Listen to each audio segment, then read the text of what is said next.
ध्वनिर्वर्णा पदं वाक्यमित्यास्पद चतुष्टयम् यस्याः सूक्ष्मादि भेदे वाग्देवीं तामुपास्महे।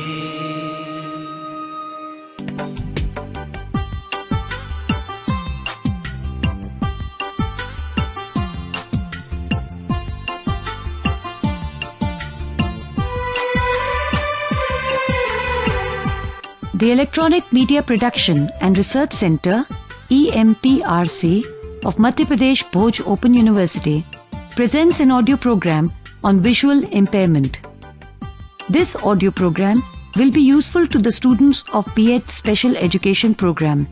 The title of the audio program is Transitioning Students with Visual Impairment Using Strength-Based Planning.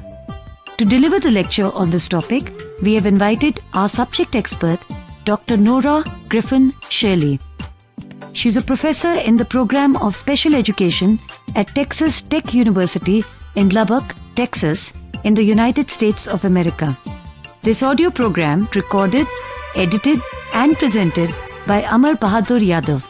Let's listen to the second and last part of the audio program, Transitioning Students with Visual Impairment Using Strength-Based Planning.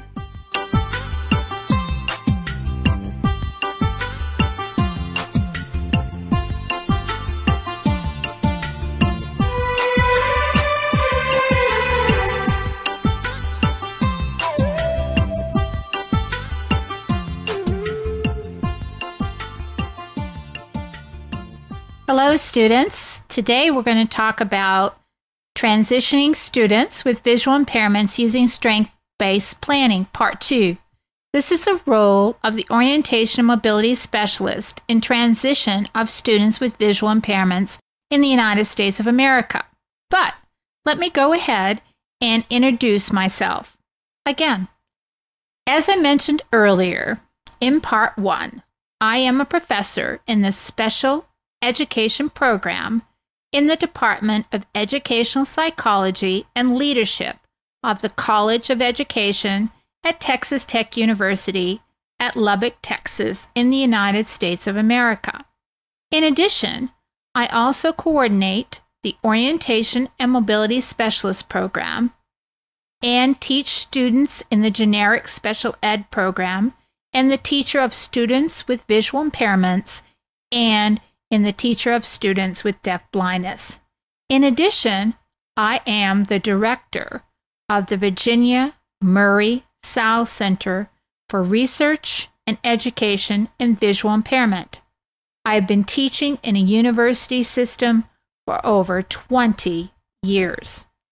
In Part 1, we discussed that the transition of students from school to adult life is a complex process. Unemployment among individuals with visual impairments is still high in the United States, over 60%. Reasons for this high unemployment rate are employer attitudes, transportation and mobility issues, print access, lack of job opportunities, and lack of accessible equipment and accommodation. For the transition to be successful, interagency collaboration must occur. Instruction in compensatory skills, family involvement, assistive technology, communication and social skills, career and employability skills, housing, transportation, orientation and mobility skills, and vocation training are areas that must be addressed. Strength-based assessment and planning is a model used in transition planning. This model, as we discussed in Part 1, has not been extensively researched in the field of education and rehabilitation of individuals with visual impairments. However, it has been extensively used as a process. Research needs to be conducted to determine its efficacy when using this model for young adults with visual impairments as they transition to the adulthood and community. Now, in Part 2, let us discuss the role of the orientation and mobility specialist in the transition of students with visual impairments into the workplace.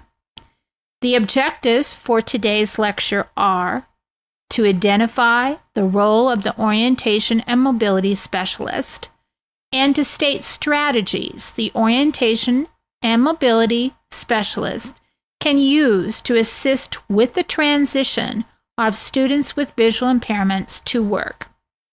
The definitions for today's lecture are: 1. Orientation.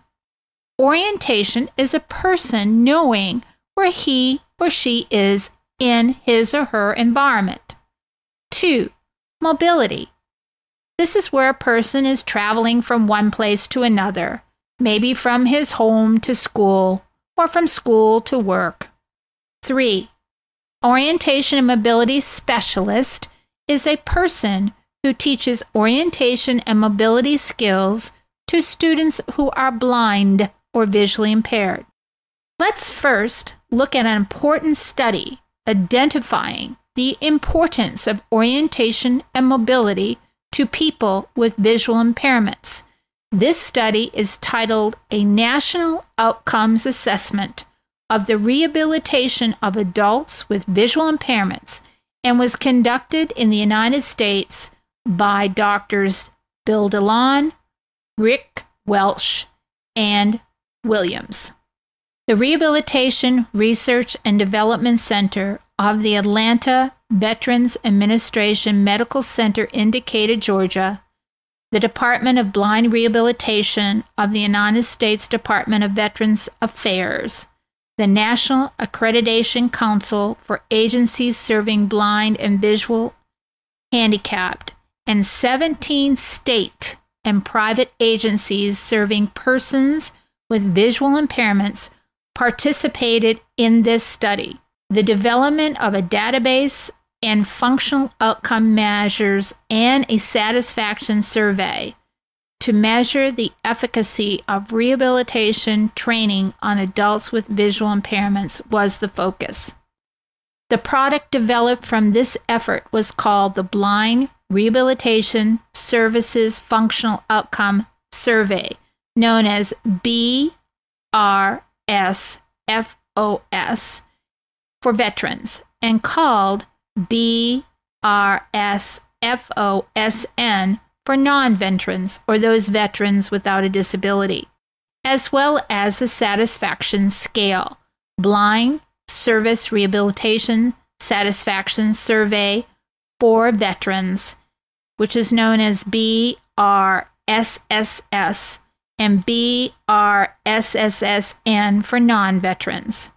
The veterans and non-veterans who agreed to participate in the study were interviewed using these instruments after completing their rehabilitation programs and 6 months after training. Retrospective pretests were also administered right after the adults completed training. The results showed that the adults were satisfied with the quality of their training. In regards to orientation and mobility training, the BRSFOS and the BRSFOSN asked interviewees, since discharge from the Blind Rehabilitation Center, have you crossed the street with traffic? An increase with independence was completion of this task, the street crossing task, and satisfaction with their abilities to accomplish this skill in mobility were noted by veterans as well as non-veterans.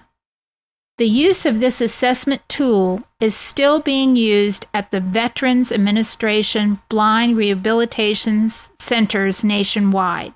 Data is being generated and analyzed, with results being disseminated through presentation and journal articles. Some of your transition students will be visually impaired from retinitis pigmentosa, especially those with Usher's syndrome. Over time, these people usually lose their vision totally. Prior to becoming totally blind, these individuals have problems with field restrictions, night blindness, problems with light adaptation, contrast sensitivity, balance, and reduced walking speed, as mentioned in an article titled Differences in Social Support Among Employed and Unemployed Adults Who Are Visually Impaired by Dwayne Gershot.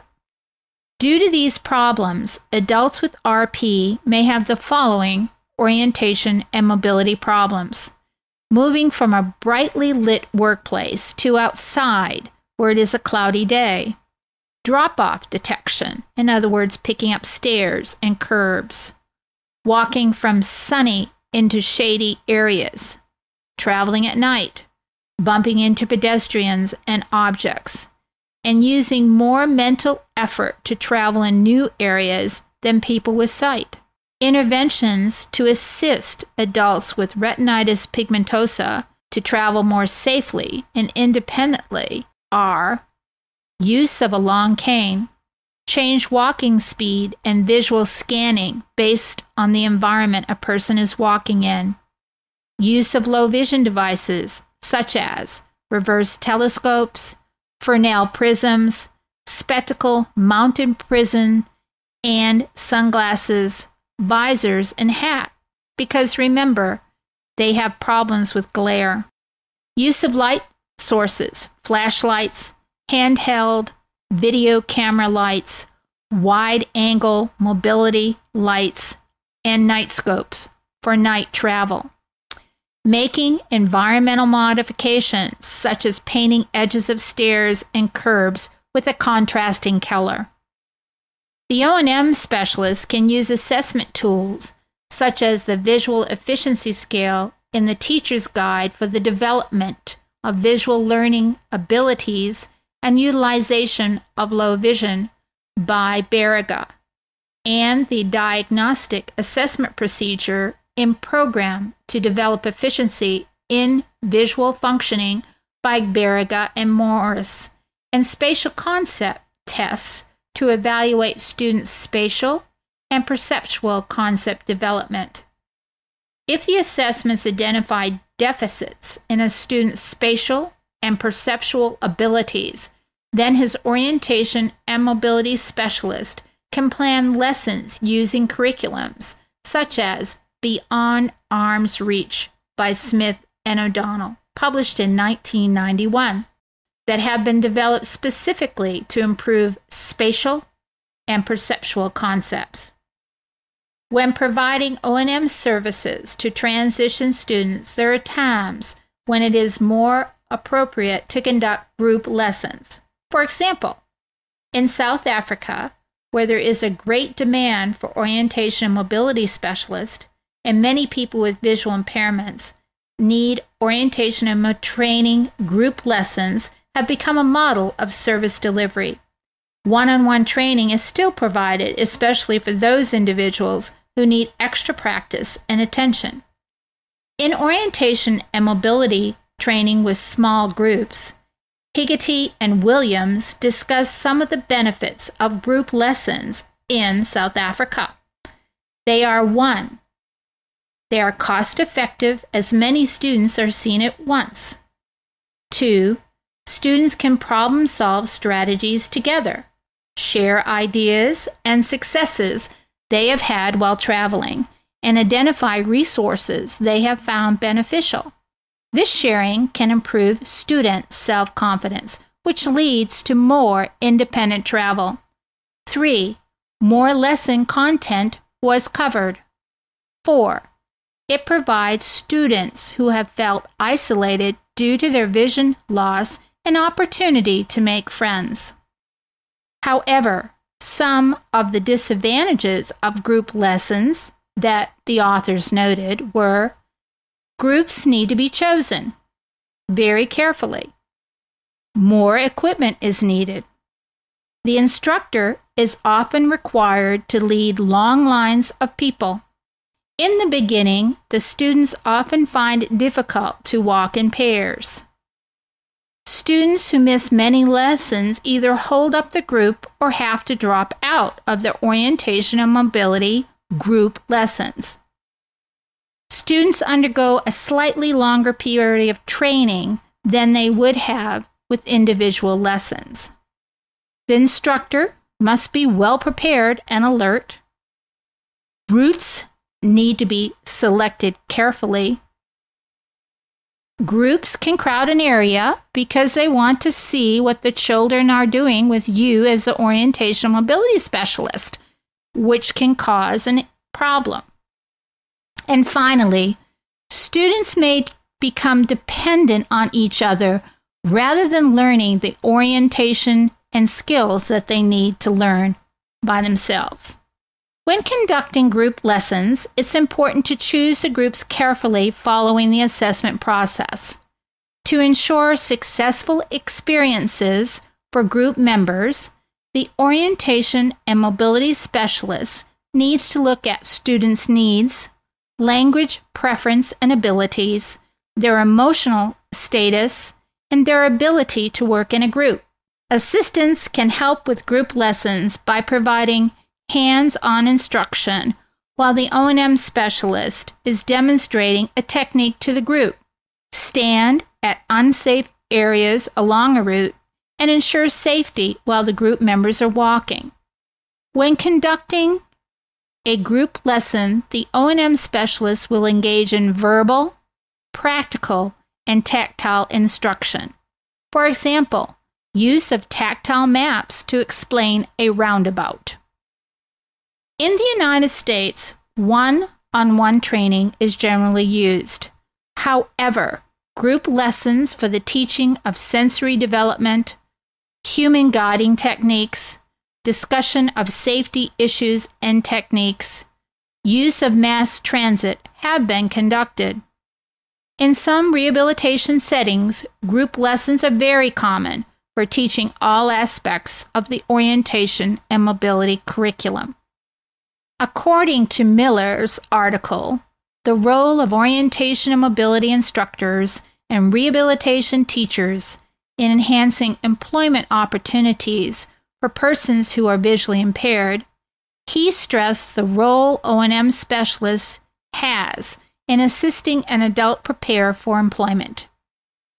Due to the one-on-one training of adults in a community-based setting, O&M specialists tend to develop a rapport with students where they may express their vocational interest. The training may occur in a student's home where the O&M specialist may hear from family members the concerns they have about their family member with the vision loss going back to work. O&M lessons occur in a variety of environments where the O&M specialist may notice establishments where his student may find employment. Once this type of information is gathered about a student and her vocational interest, the O&M specialist can team and collaborate with the rehabilitation counselor to enhance the employment possibilities for consumers. In differences in social support among employed and unemployed adults who are visually impaired, Cimaroli and Wang interviewed 97 employed and unemployed adults with visual impairments who attended a vision rehabilitation center in New York City. The adults had at least 18 years or older when they lost their vision, lived in the community, spoke English, and did not have a hearing or cognitive deficit which prohibited them from participating in a 40-minute telephone interview. The majority of the participants were women, middle-aged, and employed.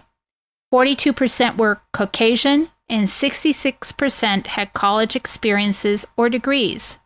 The measures used include a functional vision screening questionnaire, the activity restriction scale, the Lubin social network scale, the Center for Epidemiological Studies depression scale, the 21-item Beck anxiety inventory, the satisfaction with life scale, and an open-ended question to identify received types of negative support.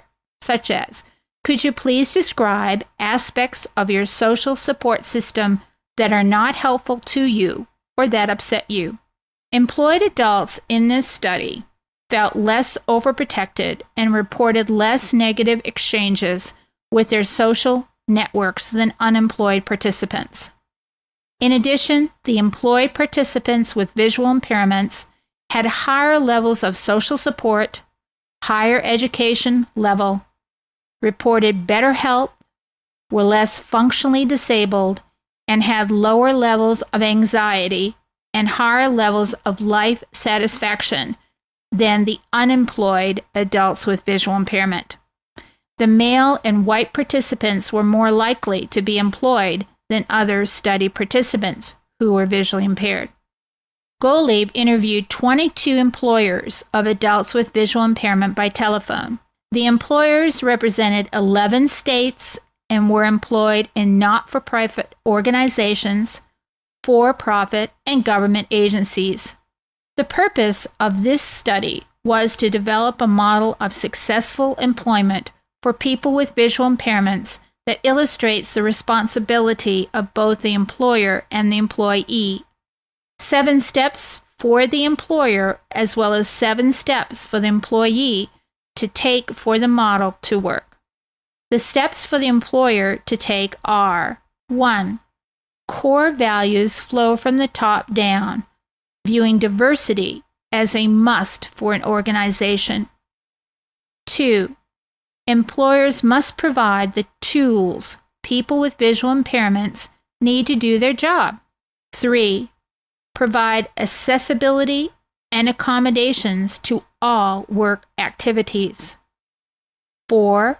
Employers need to encourage their employees not to concentrate on a person's disability. 5. Encouraging employees to provide verbal information to employees with visual impairments, like identify themselves when they enter a room the employee with a visual impairment is in. 6. Expect the same work performance from a sighted employee and an employee with a visual impairment. And finally, 7. Recognize differences of employees must be accommodated. The steps for employees are: 1. Make others comfortable with your visual impairment. 2. Employees must be current with their blindness competencies such as O&M, Braille, and assistive technology, which we had discussed in Part 1. Be an ambassador for blindness. 4. Have a positive attitude at work, not using their blindness as a crutch. 5. Having good work ethic. 6. Insist on being held to the same work standards as sighted employees. And 7. Move to mutual accommodation where everyone is interested in valuing differences and getting the work task completed with respect for one another. Note that this list was mentioned in Part 1 as well, but I think it's very important to mention again. The orientation and mobility specialist can benefit from being familiar with this model and telling his student about the different steps of both the employer and employee, and can also work with the employer.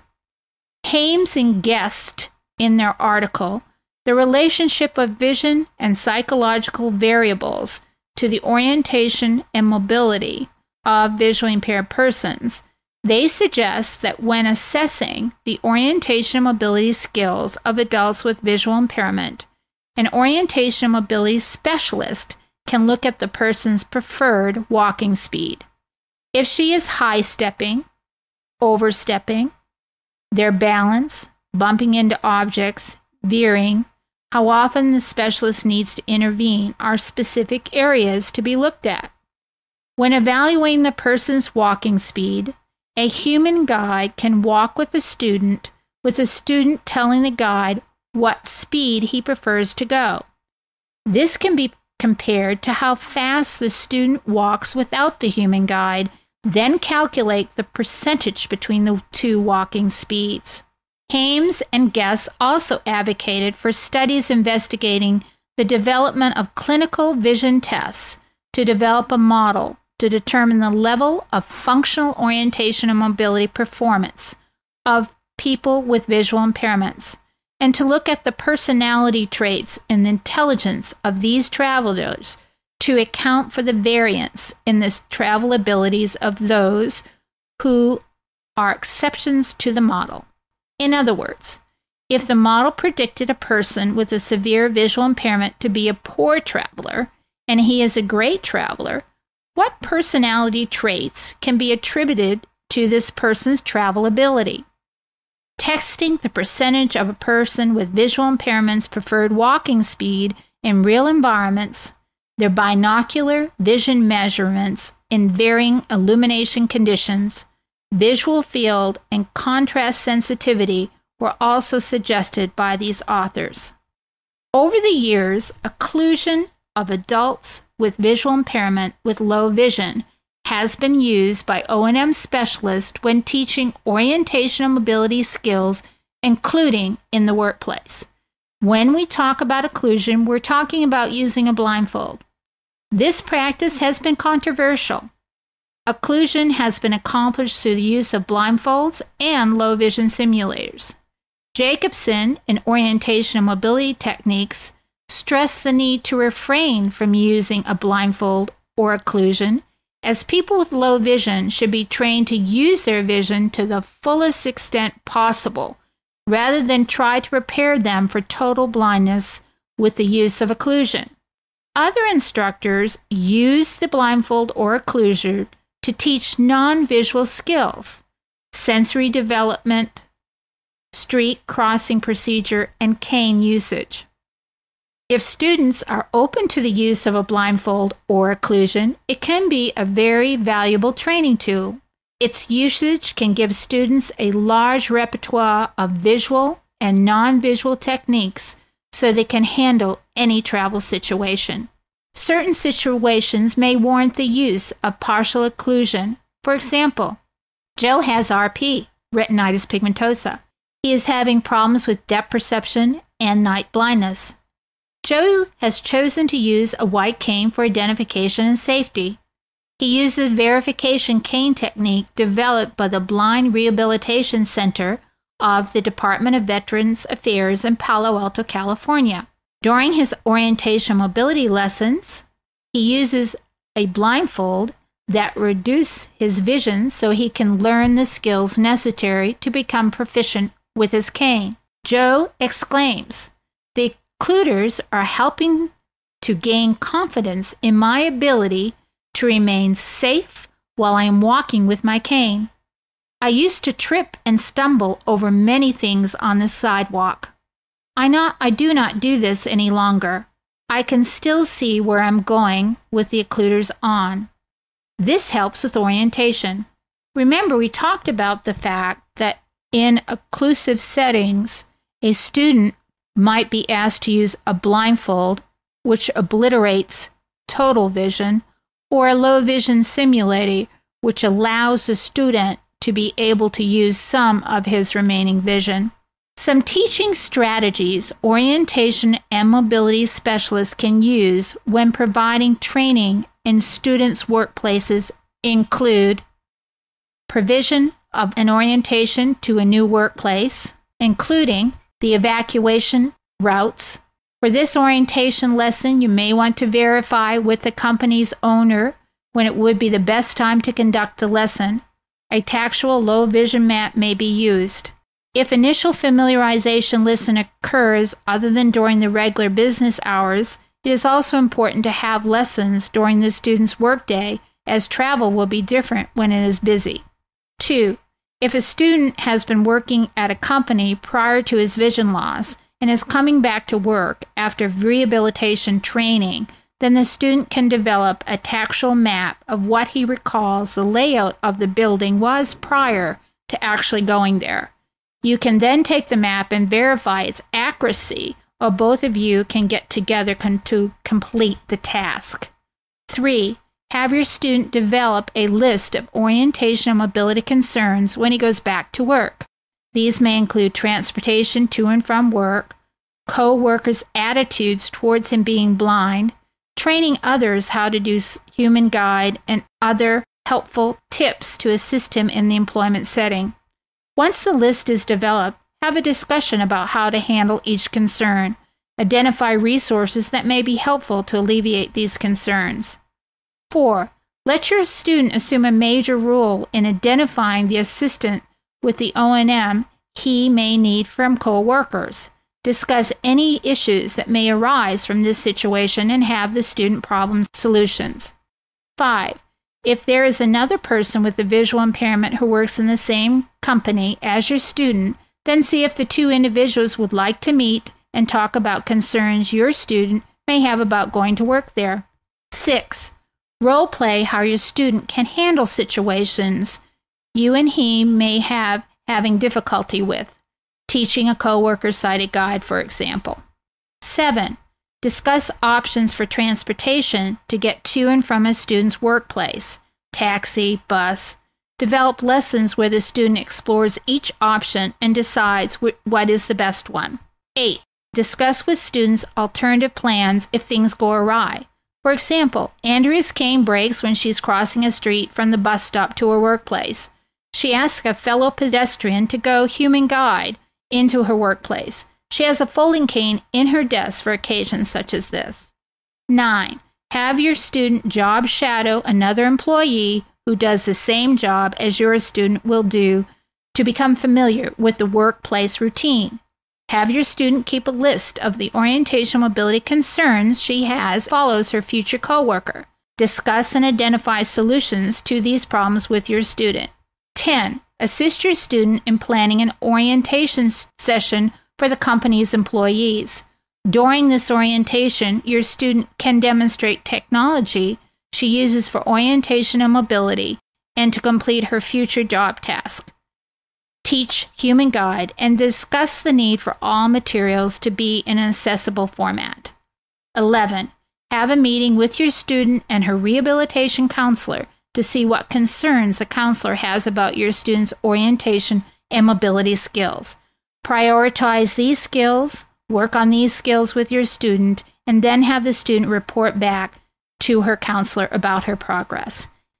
In summary, the orientation and mobility specialist has a role to play, a very important role, in the transition of students from school to work. This role is one of collaboration with employers, the student, and the rehabilitation personnel. Thank you.